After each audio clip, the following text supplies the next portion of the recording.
Tervist. Hakkasin siin magama minema ja viskab siukse idee sisse, et tee üks video ja teemal siis enesekindlus.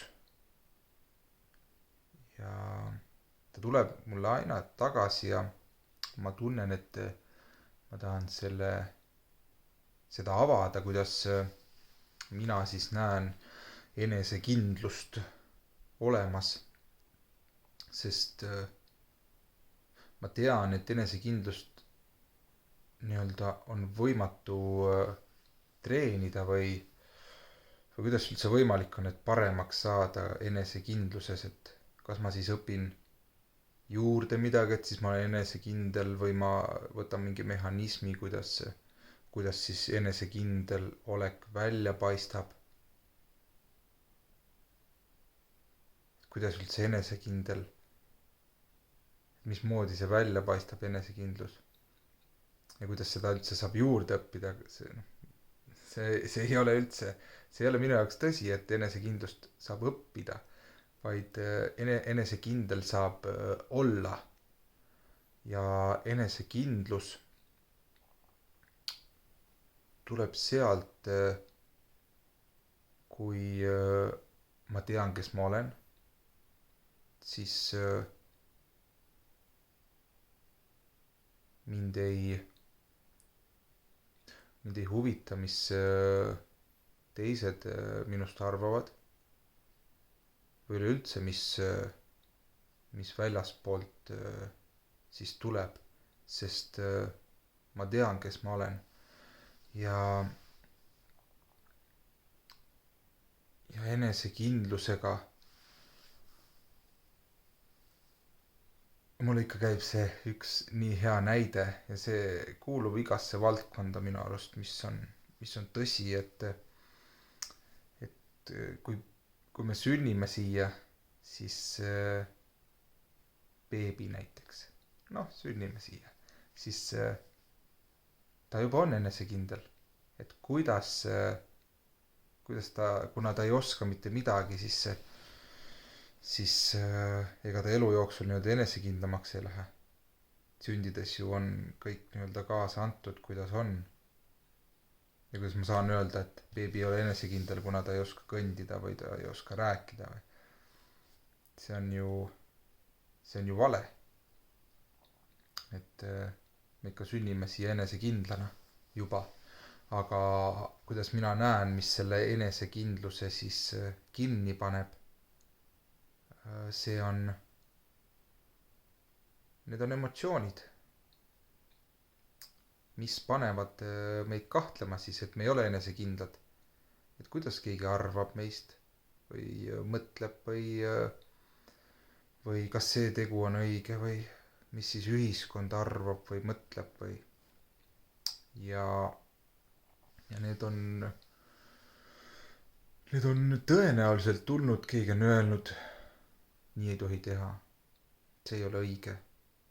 Ja siis see vana emotsioon jääb kehasse talletuma ja see piirabki meie enesekindlust, sest enesekindlust ei saa õppida.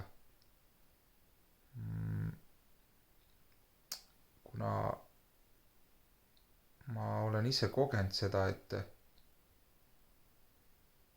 väliselt ma võin paista enesekindel, aga sees nii-öelda esinemisel või on nagu värin või on olnud värin, sest mis teised arvavad sellest, kui ma nii olen. Aga täna ma olen jõudnud selle tõeni, et seal on olnud nii palju kihte peal läbi emotsioonide, läbi elamata emotsioonide.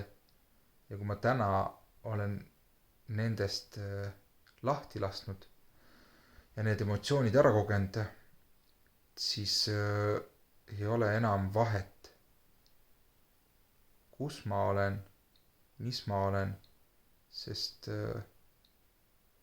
ma tean, kes ma olen ja mis on tegelik tõde. Nii et enesekindlaks ei saa õppida, vaid me juba oleme enesekindlad, aga erinevad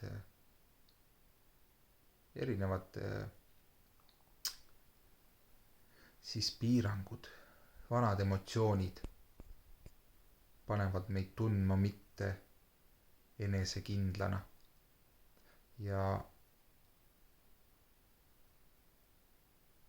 aga seda saab muuta, kogedes neid emotsioone ja elu alati toob meile ideaalse olukorra, kus ma saan seda emotsiooni selle lõpuni tunda, kuni üks hetk seda enam pole ja ei teki ka mingit nii-öelda triggerit selle koha pealt. Ei teki enam vana emotsiooni, vaid ma tunnen ennast täielikult iseendana ja siis seal ei olegi midagi. Lihtsalt ma olen mina ise ja naudin seda puhast rõõmu.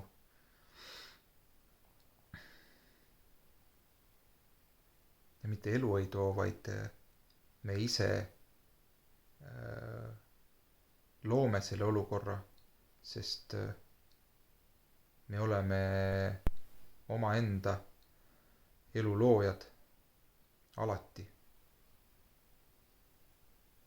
No vot. Ja selle mõttetera, arutluse, mitte arutluse, vaid teadmise, taipamise, mis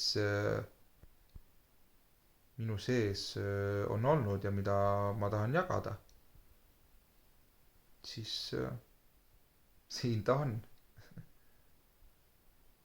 Ja vahvat elu. Tšau.